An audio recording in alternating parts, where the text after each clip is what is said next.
You're listening to the 14th Source for all geeky and nerdy news and discussion, which means that you're listening to a podcast.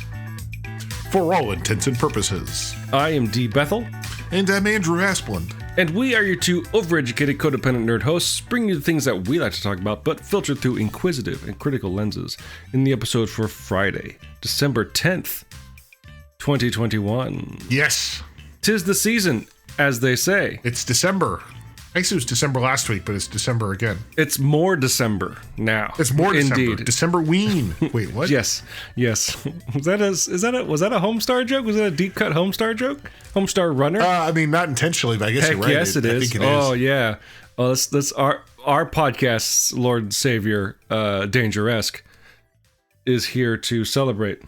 But you know what this actually is? This is, since we release every week, this is technically the eve, if we count next week as the next day, of the release of Spider-Man No Way Home. Next week, next Friday, is when that drops. And apparently the multiverse will be blown wide open, although it was done in Spider-Man Into the Spider-Verse. Right. It's exciting, from what I hear. I think technically Loki also. Loki also kind of did that, sure, yeah, in the official MCU. So yeah, this has been done. So, but no, now it's wide open. Doctor Strange is wearing a sweater, and middle-aged, over-the-hill actors are being brought back to play villainous roles that they have played previously. Previously, yeah.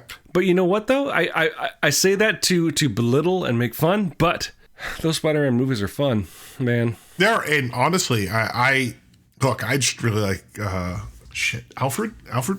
Oh, Alfred E. Newman? Alfred Molina. Alfred Molina? My brain, I can't decide if it's Alfred or Albert Molina. It's Almond Molina. Is it? No.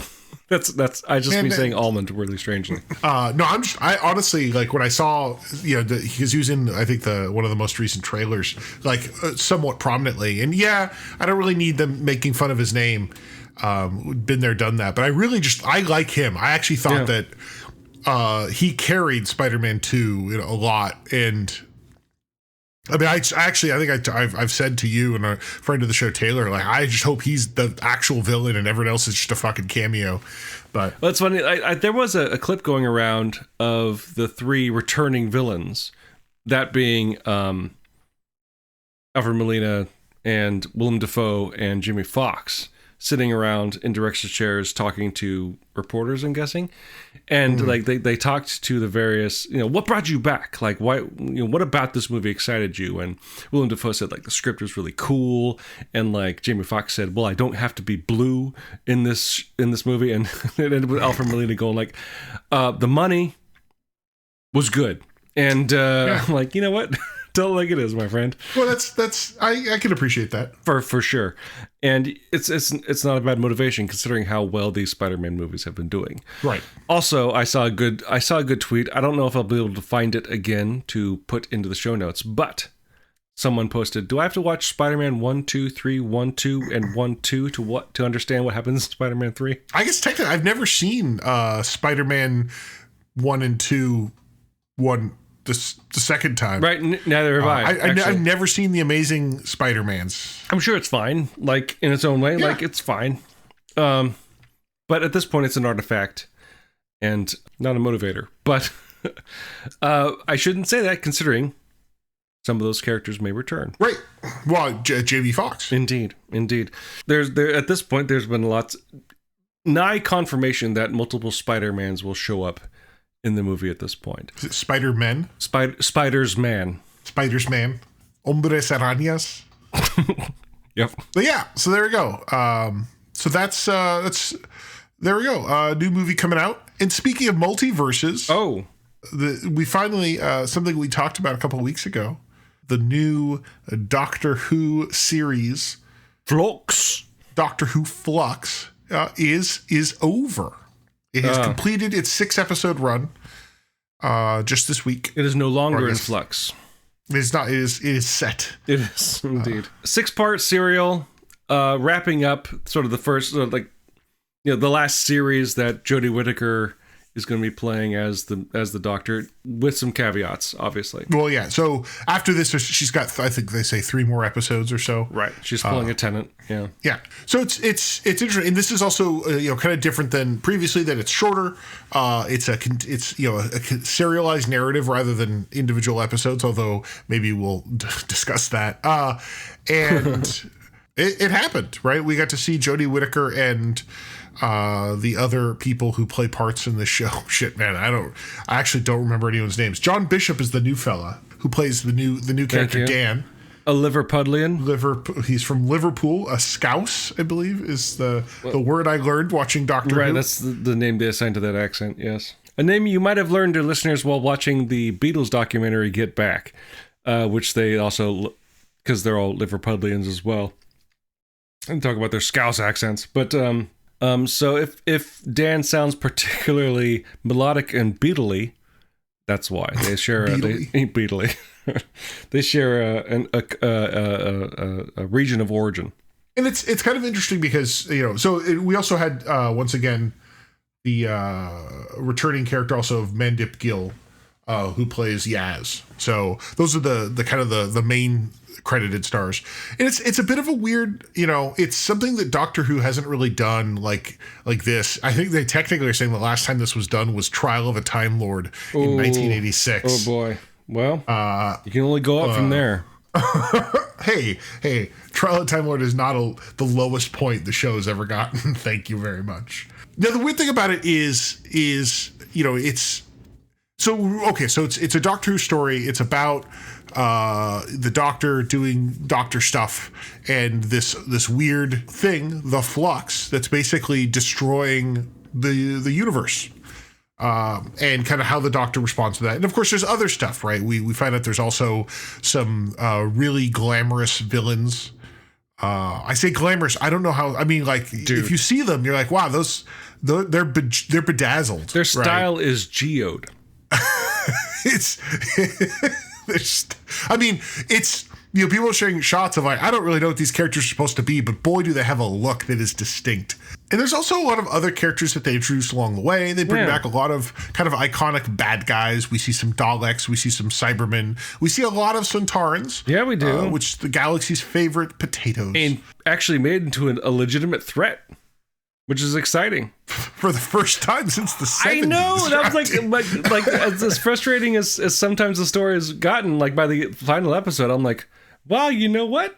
If his goal was to make the Centaurans scary, nailed it. And, in kind of I think in a style that we've seen in some of Chibnall's earlier works, there are a surprising number, and I say this, I actually think it's surprising number of historical things, sure, that get brought up, right? And that's something I think Chibnall's been trying to do a lot more than maybe was done previously. We saw a little bit of it with Russell T Davies and even Stephen Moffat, but Chibnall likes having like Rosa, right? To do an episode about Rosa Parks, Ada Lovelace being the focus of an episode, like the famous, the India Pakistan, like, right? The whole the separation of Pakistan from India.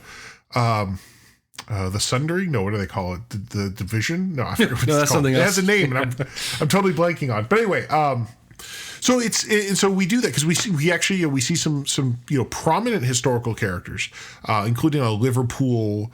I didn't realize it was a historical person until I had to look it up. Crazy old British guy was in fact a real person. We also see some stuff about the Crimean War with Mary Seacole, who's a notable person. Yep. Apparently, I think actually the general may have been too. I'm not sure, but I know Mary Seacole was, right. That's a real person. Right. And so, Kate Stewart. And then of course Kate Stewart, who's also a real person. Yeah. Famous historical figure. And I think what's interesting about it is we have this 6-part story that ostensibly is about what it's about. But it's still, and that's why I kind of joked that it's not as serial as I think maybe it was sold as. It still just there's like 3 or 4 episodes that almost could stand alone if you trimmed around it, like there's a whole thing that's about Sontarans fighting the Crimean War.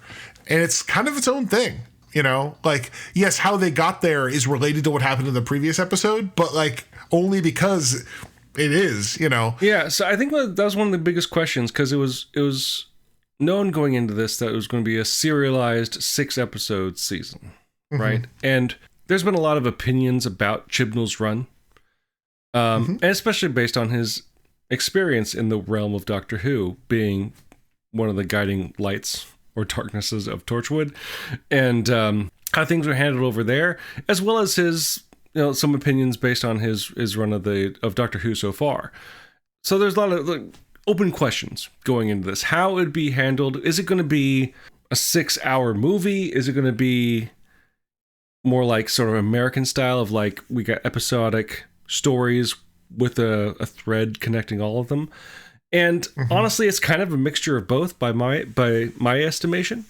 And I felt like each episode, as we watched week to week, each episode did kind of have its own sort of narrative, but always pushing the mystery forward and honestly pushing the dire circumstances forward. My God, this is not an optimistic show. This is not an optimistic series by any means. At least until the last episode, when things start finally falling into place. Although even then, I don't know if it's that optimistic. I know, but I'm trying to find any kind of bright spot here. I mean, kind of leaves the universe in a shitty spot. So we got the Flux coming in, destroying the universe, right? Looking a lot like the Phoenix Force from Dark Phoenix, the best superhero movie from 2019. But I'll just leave that alone. It's doing bad things because it's just gobbling up the universe ostensibly, right? Which is, it's on its own is a legitimate and interesting threat for the Doctor to face. But that's not all that happens. That's not all. But then there's the Geode people, and then there's the Suntarans, and then there's some weeping angels.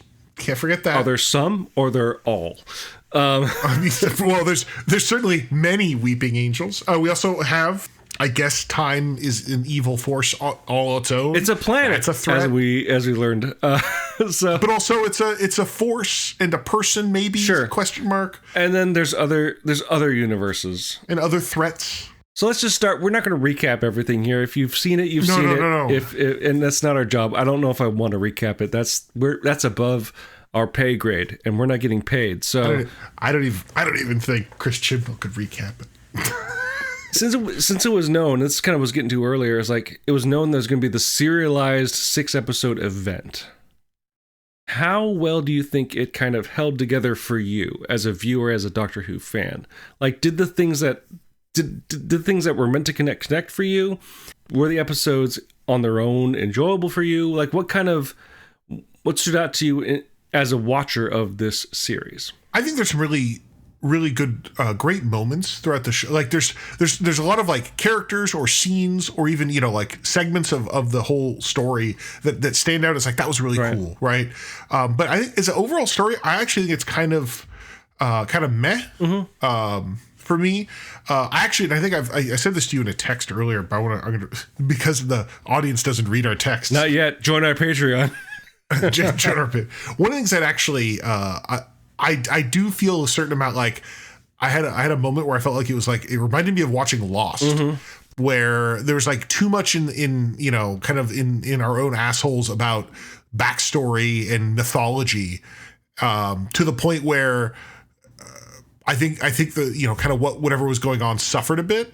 Because there's a big drive in this show about, right, for those that don't know, the previous season introduced this idea that the Doctor's not who we thought she was. She has a lot more past that we're not. She is not aware of. That she's something.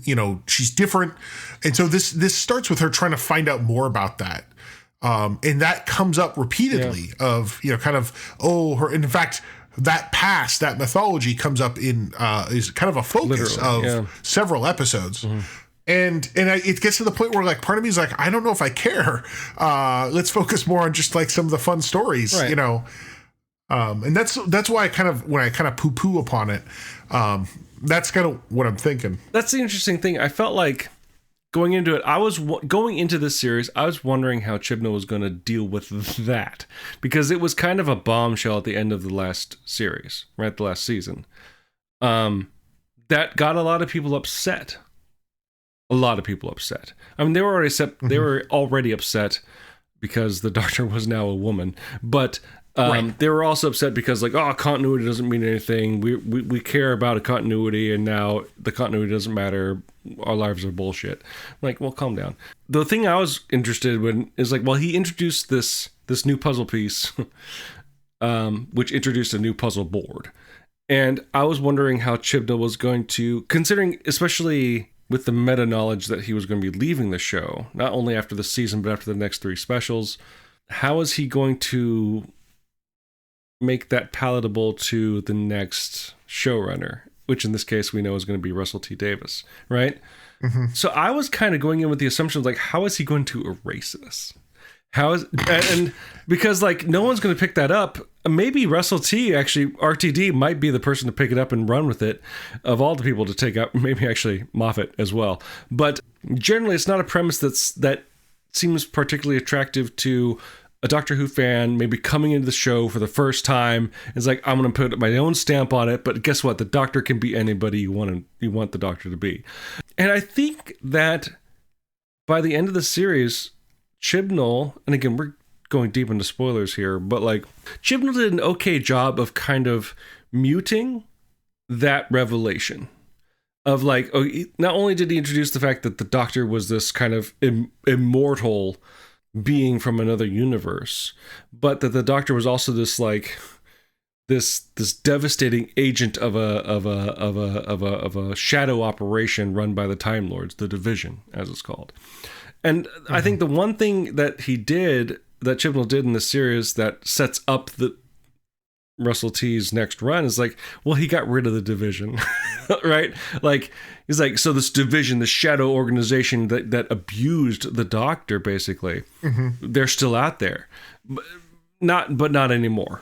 By the end of the season, they're literally At least not that we're aware of. And so, I mean, on a surface level, on a basic level, it creates an opportunity where RTD can just ignore it. I mean, he could ignore it anyway. Well, I mean, like, these guys have been ignoring each other's shit for years. I mean, RTD did a really good job of ignoring continuity for a while before he decided to start sprinkling it back in, because that was the modus operandi for the rebooted series.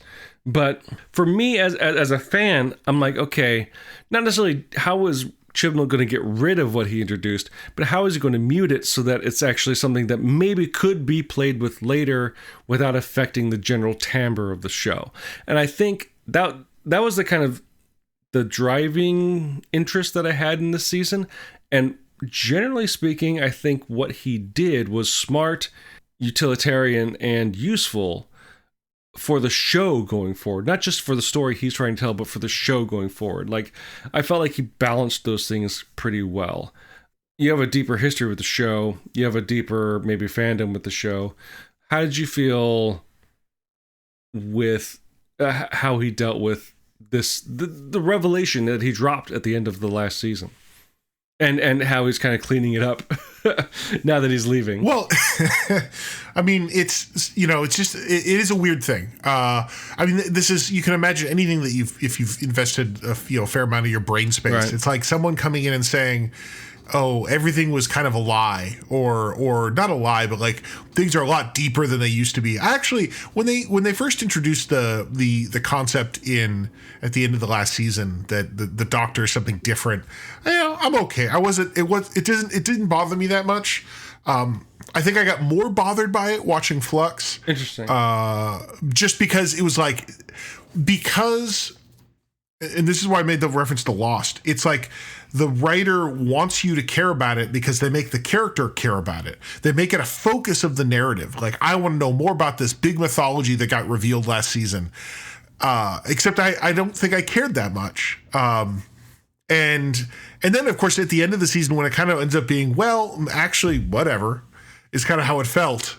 Right? Because in an effort to kind of clean it up, it's like, let's purge this evil, Time Lord CIA shit and get rid of this character that we had just introduced. Basically, the Doctor's foster mother, for lack of a better term, /father, foster parent, I believe is the right word. Right. To take all that and then get rid of it. And then there's still the idea like, oh, but the Doctor has a past. But then even at the end, the doctor's like, "Oh, I'm just going to put this in the toilet for now." But that's a nice mulligan for writers to use later. Like it's always in this case, kind of in their back pocket, right?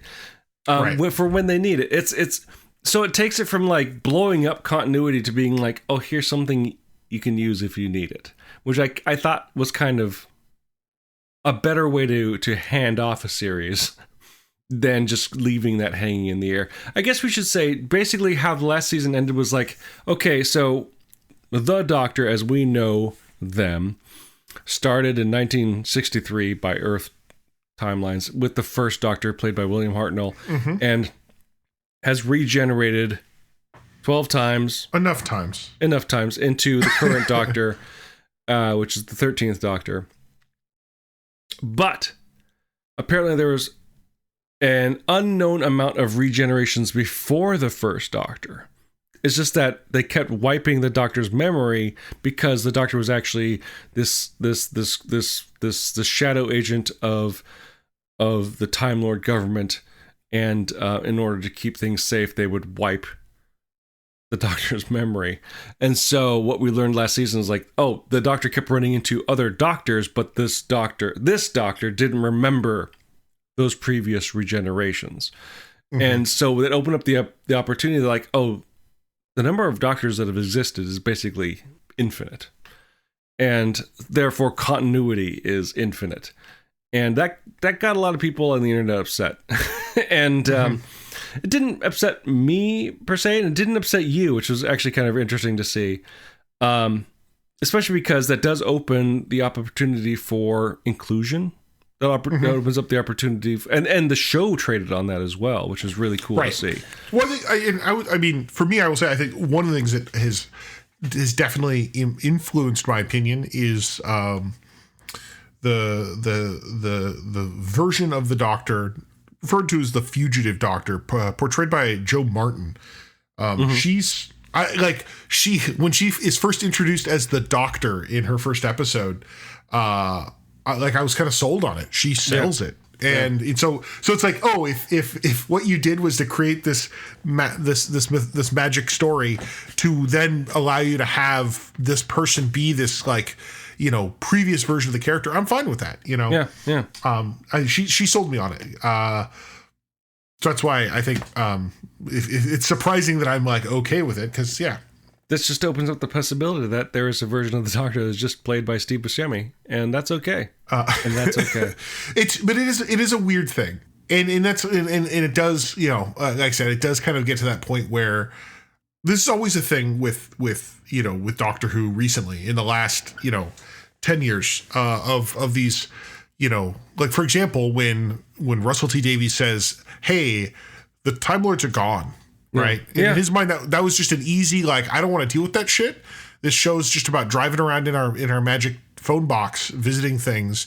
But then, of course, by the end of the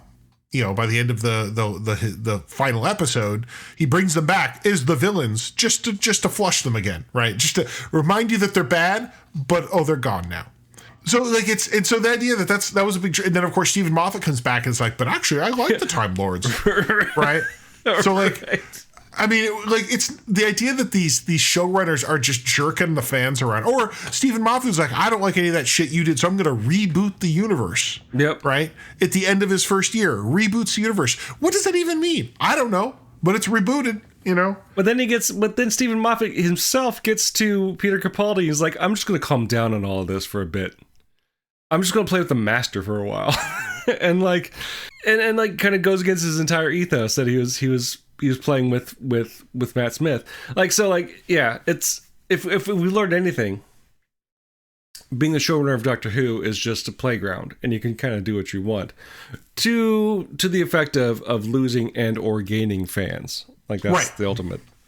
That's the ultimate. Oh, and it is always, it's a challenge with these kind of things. I mean, I remember there's a point near the end of Matt Smith's run where I said, I don't care whatever bullshit Stephen Moffat wants to do. I think I'm tired of it. Sure. Just because, he would kind of get to that thing of again, I'm, having my head up my ass with my big reveals. And then your big reveal being like, oh, the big reveal was crap, Right. God, the fucking robot Hitler shit or whatever. Anyway. Well, actually, that's a good place to kind of like pump the brakes and kind of do some quick takes here.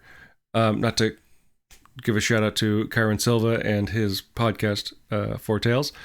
With this kind of being the last full series with Jodie Whittaker and her slew of companions, I want to just kind of run through like how Chibnall has been handling the major elements of Doctor Who and get at least your takes on them, because like even though at this point I'm a long-term fan of Doctor Who, your fandom exceeds mine and at least in terms of time and hear your thoughts on it. So like, what do you think of, even though we still have 3 specials to go, what do you think of this Doctor by the end of Flux and taking into account the previous 2 series that she has been a part of the show?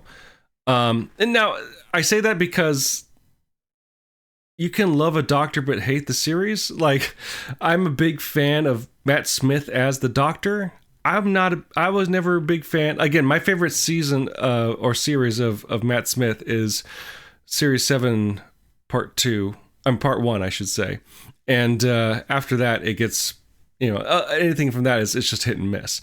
So, like, what do you think of this Doctor as led by Chris Chibnall and as played by Jodie Whittaker? Oh, I think, I think she's found a spot, like she's found a place, right? There's always that thing. It takes a couple of years usually for these actors to figure out, right? And I would tell you, like, Peter Capaldi's best year was his last. Yes, right? Absolutely, with Bill, And Matt Smith really, like, found his place in Series 7. Once he got rid of the baggage of Amy and Nori.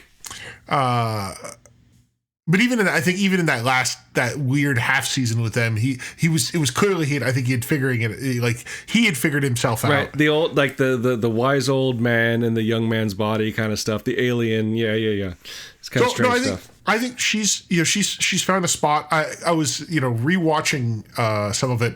I basically rewatched the whole thing this weekend and then rewatched the last episode of Flux. And I think that She her character was often focused on kind of the family, right? Like she had the group, and it's much more apparent now that she has like her relationship with her, was at least with Yaz, who's like her continuing companion, is an important thing, more so than most of these other Doctors, right? And I like that. That's a different take. It's something that probably is comparable to early Doctors. I was going to say Doctor 5 in some ways. Well, having a little posse. Yeah. But I mean, just like in terms of like his genuine, involvement with the. I mean, I guess a lot of them do it, but it wasn't romantic. Although actually, I love that a lot of people say, "Is it? Are they really leaning on some lesbian vibes?" Is severely coded. Like there's some severe coding going on in there, and it's kind of a shame that they kind of cashed in on that, but not really, not to an extent to make it explicit. Yeah. Well, I gotta say, I was shocked that when the Doctor is trifected. And she sees herself, and the first thing she says is, "Hey, you're cute." Like, "Hey, so are you." I mean, and I'm like, wow. But honestly, Smith would say that. Tennant would say that. I don't actually, and I don't think it's the first time they've had a Doctor basically flirt with themselves. Right. But I thought that was cute. So I think it's probably a good time for she's done like in terms of her commitment to the role, but I think she's established a reasonable character. And it's interesting. I watched. They have a bunch of special features on the iTunes purchase, and the Amazon purchase, I should say. And they actually, there's one where they talk about bringing back Joe Martin as the fugitive Doctor, and actually, Jodie Whittaker talks about, because she essentially portrays Joe Martin's Doctor, and it's an interesting discussion about how she does the character for when it's her Doctor, but then how she like tries to do it when she plays it different when she's playing Joe Martin's Doctor. Oh, interesting.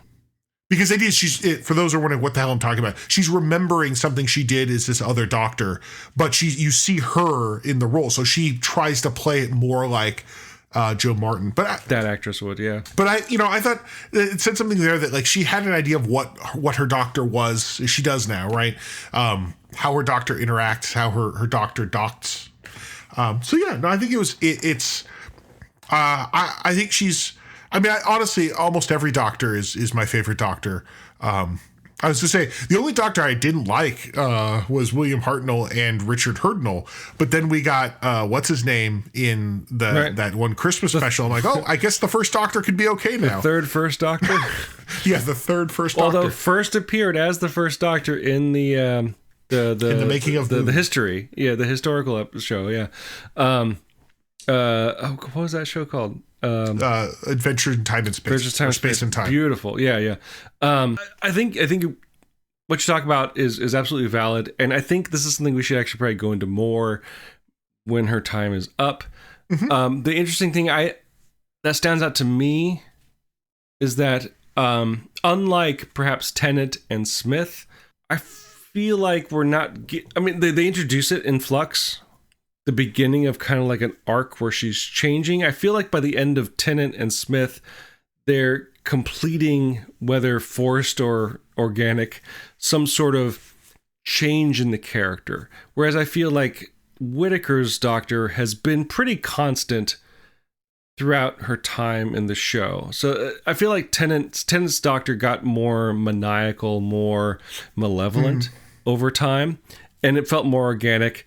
And Smith just got older over time. And he's like, I'm kind of just done. I mean, literally, they had him as a 300-year-old man. Right. When he started as a 27-year-old boy. Or whatever, however old Matt Smith was when he started. I don't feel like with Capaldi nor with Whittaker, there's not really that arc that's pushing them forward as much as they just want to kind of get out of the contract because they want to do other shit. But that's also that is not something to be frowned on. That's the normal. That's actually, if you look at the overall run of Doctor Who, that's the normal procedure for people leaving the show. So I don't want to disparage any actors for just kind of bouncing, but it is interesting to see kind of how, understanding that Whittaker's probably not going to be with the show for a long time, how I didn't feel there was much of a progression, which is something that's much more modern in terms of making TV shows. We'll see. We still have three specials left. I want to talk a little bit about the companions. Yaz is the last remaining companion from the original crew. For me, she's still great. And interesting. Again, she was who I was speaking to in terms of coding, and like they never explicitly say that she's in love with the Doctor, but like, let's be clear, the Doctor, no matter what gender they seem to be appropriating, is into getting the ladies. So like, there's this joke that they can't put a young woman on the TARDIS with the Doctor and not expect some romantic tension. A doctor's got to do what a good doctor's got to do, I guess. Well, and I think that they showed that character in a very different light. Where instead of just being part of this family, she's now she's a little bit more on her own from when we last saw the character, and she's definitely taken an effort to be more. I mean, what's the whole thing where she looks at her hand and it says WWTDD? What would the Doctor do? And she basically tries to do the Doctor. In terms of what the like kind of the saving the world mentality, which I think is like that's it's I think it's interesting, and I think we actually see it really well in the 5th episode where she is stuck in the 1910s, and she's basically leading these other two guys as like this adventure team. And actually, I'll tell you, if you want to do like a 6 to 12 episode show that's just these three romping around the 1910s trying to like do whatever and like fighting some like that era bad guys, that seems like it would be a lot of fun. Even them teaming up with the Paternoster gang at some point, like that'd be fine. I'm into that, but like I think you're right. Like I think Yaz is actually kind of the character with an arc in Chibnall's run. Like she's the one that grows the most, that changes the most, bringing in kind of, especially in this series, elements of kind of what Martha went through, elements of what Clara went through, of especially Clara's like, I am like a version of the Doctor, right? I want to be the Doctor. Whereas Martha was just like, I have to step up to save the Doctor. But I think in both those cases, I think the Yaz experience is a bit more organic and makes more sense, considering the sort of leadership role she displayed when she was first introduced. But she's a great character. Like, she's a really good companion. And what I would love to see, I don't know how it's going to turn out, I think she'd be a really interesting companion to hold over to the new Doctor. But I don't think they're going to do that. I'm really wary of that. I will go on record saying that in general, holding over companions has just always resulted in like awkward shit. Sarah Jane. Okay, not always. Most of the time. I mean, to me, I think of Clara. Mel. No, wait, this is... No, yeah, Mel was a fucking disaster, right? No offense to Bonnie Langford. That's just Sarah Jane's the only success story. Really. I mean, Sarah Jane... and Rose, I guess, yeah. I mean, and it's just but even Rose, like, I have my own issue with Rose. That's a different episode for a different day that Kyron will listen to. So it's just that's why, like, I think it'd be good for her to leave too. Probably. But actually, what I'd say is, I think if you think about the three characters that were introduced with Jodie Whittaker, the two of them left, and they had their their growth and development. Absolutely. Yaz had not really had hers, but now she clearly has. Totally. I do think that, I think in general, what we see with Chibnall is probably more that the companions are having stories more than the Doctor herself. Which is fine, right? Like, which is fine. I don't have a problem with that. It's actually good work, good storytelling. I mean, I would say that, like, Marty, it does seem like there's probably something going on with Dan. We did see Dan have kind of a narrative, because apparently I would say I did not pick this up when I started the first episode, but like he's apparently like he's a grifter a little bit. Yeah. Is that so? I get the impression he's not stealing people out of money. He's just like, he needs something to do. Well, but he's like nigh homeless, honestly. Yeah, he's like, I don't like, he's on the edge of being homeless. Yeah. And I think what we see him kind of learn to be part of something, right? Because when he's at least with the Doctor and Yaz and I think I expect we'll see more with that as it goes, because that's the whole thing at the end. He's like, I'm going to go with you guys again. Right. He has nothing. A lot like Rose in that regard. Yeah. He's just like, traveling in the box is better than what I got. But I mean, it did, because they make a point where, like, he's helping people or whatever, except he himself is like, he's not helping himself. Right. And we see him start to do a little bit of that. I think it's interesting. Like, I call it the comparison to Rose, but I think it's a completely different dynamic, considering he's clearly middle-aged. Right. Yes. And that's an interesting angle, despite the fact that I never warmed to him as a fellow Dan. I mean, you have high standards. I get it. Made of cardboard, man. He's got great hair. Good for him. And a cool accent. But, and hey, how often do you get to see someone go toe to toe with Sontarans armed with nothing but a wok? That's true. How often do you get to see an everyman get a space dog companion? I don't know. Let's talk about that. Let's find out with your favorite new addition to the show, Andrew. I definitely. I'm shocked to be saying this, but I actually want to see more of Carvanista, the dog man. The dog species. Well, I guess no more. The lone Lupari, the only Lupari. So it's this idea of this race of dog people who are they come to protect humanity, and by the end of it, this one's the only one left. But throughout when we see him, he's a guy like, and actually I will say the effects on like making that costume, yes, he's stupendous. It's really amazing. It's that thing where, like, wow, he seems to emote, yes, right, yes, really well, despite being heavily made up. Yeah. No, but what's interesting about the character is he's this kind of like, and actually they joke about, he's supposed to be like this cute looking dog, who's a complete grump. Yeah, he's like from some like warrior culture, which, okay, sure, let's do another Asian-esque warrior culture, Japanese-esque warrior culture.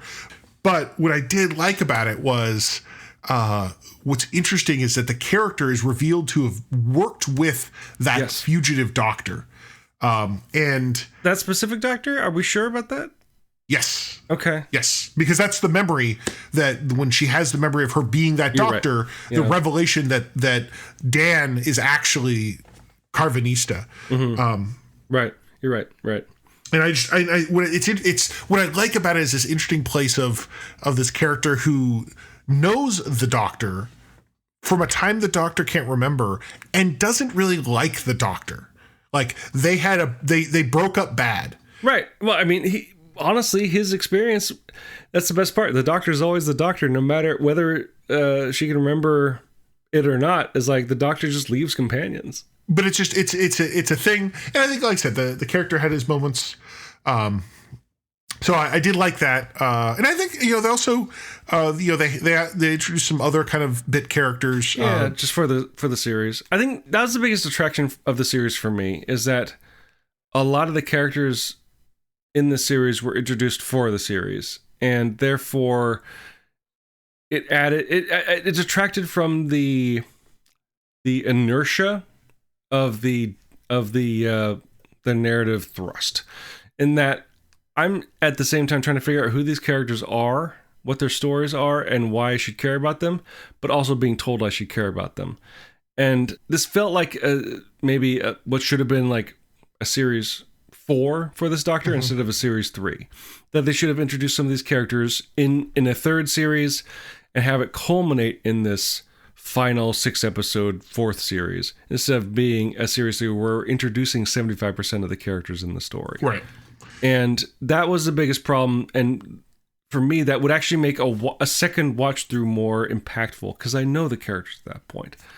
Again, that's kind of, for me, the biggest attraction for it, that like I liked all the characters that were introduced, but like as a way to kind of send off this Doctor and kind of wrap up this era of the show, understanding there's going to be 3 more specials, it felt like a lot of space was trying to get filled when you could have had a much tighter, more focused and impactful story using the characters you already had. I mean, at least bring back Chris Noth. I mean, well, he'll probably come back in the next episode because it's about Daleks. I mean, he could have been the Grand Serpent. Come on. Well, that's another character they introduced, the Grand Serpent, who the hell is he? Who cares? I mean, don't forget, the actor was neat and they had some moments, but you're like, who the hell are you? Looked like Benedict Cumberbatch's younger brother, trying to portray a knockoff of the Master.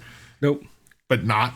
Doctor Who Flux is an interesting series. Not bad, not the best, but it could, from my estimation, and you can give your opinion, not the disaster it could have been, and perhaps was not expected, and was expected to be, I should say, because there's been a lot of negative commentary thrown at the Chibnall run, and I think a lot of people were thinking that this was going to be a mess. And for me, I felt like it really wrapped up pretty, not concisely, but well enough for me to enjoy it, feel a sense of satisfaction at the end, and a sense of anticipation for what's going to come next for this Doctor as she winds up her run. Yeah, no, I think that works. I would say that watching it a second time helped. For me to kind of like, because there's just a lot going on. They throw a lot of stuff around. There's a lot. And it's like, to a certain extent, I think you made a good point that like, they introduce a lot of characters and you're like, who the fuck are these people? And they might be kind of neat, but you're like, and I could have done this show without them. Yeah, like, honestly, yeah. But they were cool. Like, that's the thing. Like, right. Like, they weren't bad. It's just that there was just a lot of extra stuff thrown in there that just felt like it. I don't know. And I guess when you think about it, right, if it were 6 episodes, they would have, individual episodes, they would have had guest stars in each one and stuff. So it's more just that, kind of splashing these people across this big serial. It just did feel like, I mean, there's a point where I think in the third episode where we're watching Belle, I believe her name is. And there's a certain point where you're like, who in the hell is this? And please explain to me why I even care. Yeah, I think that was the 3rd episode. Yeah. It's like, sure, I'm sure it'll come together, but whatever. But yeah, but Flux, not the best Doctor Who I've ever watched. Definitely not the worst. Definitely not the worst. Had some, like I said, some really neat, I think some neat moments, some neat scenes, kind of neat, character moments. Like I said, just that 1910 Yaz and the boys discover. And by the boys, I mean, two old white dudes, led by this, woman of Indian, this British Indian woman. So I guess I'd say if we were to rate it on a scale of 1 to 5 Moffats, with an understanding that the lower amount of Moffats, the better. What would you give this? I don't know. That's a tough one. You gave me a rough scale to work with. Fair enough. I would give it actually 2 Moffats because I think it starts as like a 5. By episode 3, it's like a 7, even though it's a 5 Moffat scale. But that's timey-wimey bullshit. By the last 2 episodes, I'm like, oh, it's like a 2. It's like a 2. Like he's actually wrapping shit up, and that's something that Stephen Moffat, God bless him, never did. Or when he did, it was only because it was his last episode. He had to get the fuck out.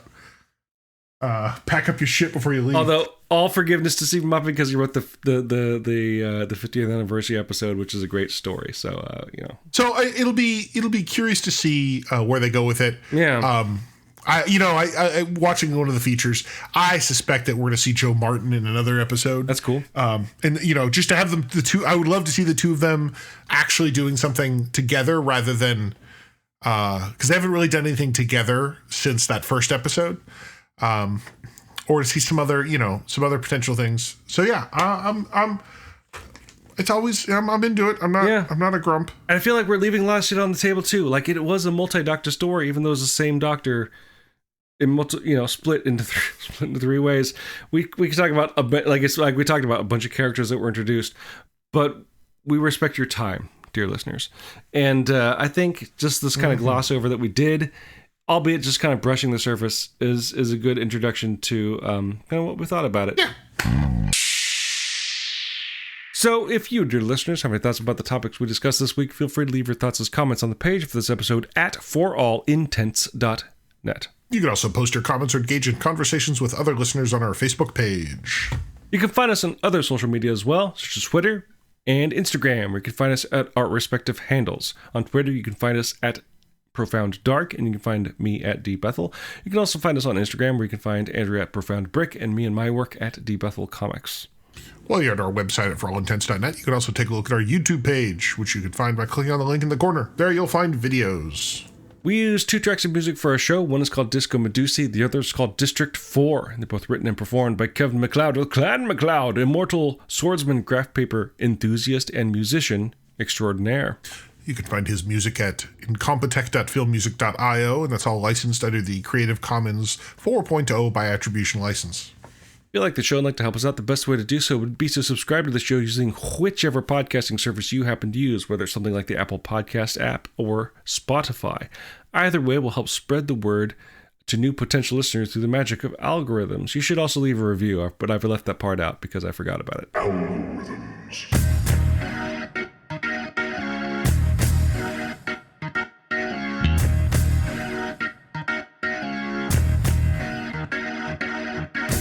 Let's just end real quickly on a bit of news.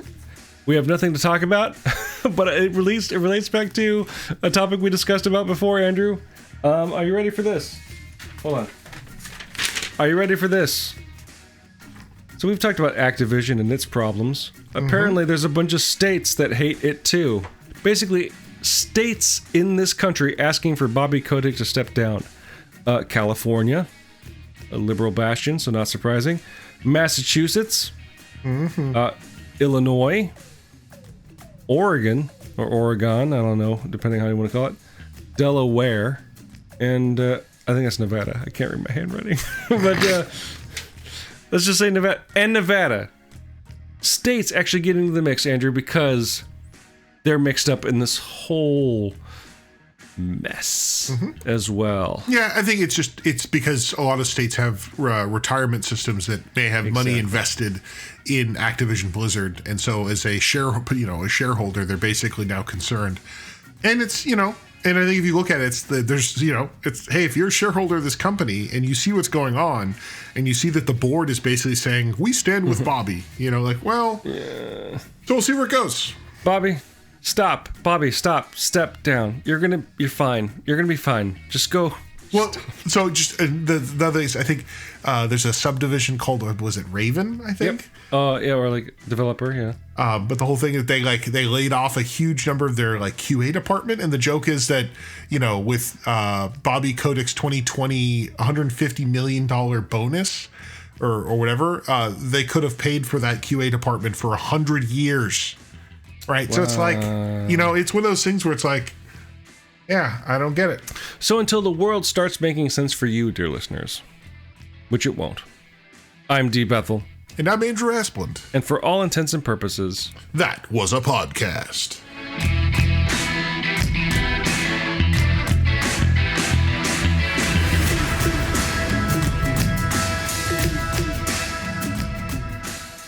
It's weird that Santa is a character in Power Rangers. The Santa's canon. Yeah. But as a character, he's adorable. I'm really interested to see, because he's a grump. As a character, I think it's my Apple Watch wants to talk to me. That's your Apple Watch? I thought it was Glenn. No, I don't know what it was saying too. I hope it's not important. Like, oh, you need to calm down. You're dying. Let me check. Okay, heart rate looks good. Okay. I'm not like I'm having some sort of cardiac event while I'm recording a podcast. Which color? What is it? It's like a cyan. Like greenish? Yeah, it's like a cyan Garramonde. Would you like that? No.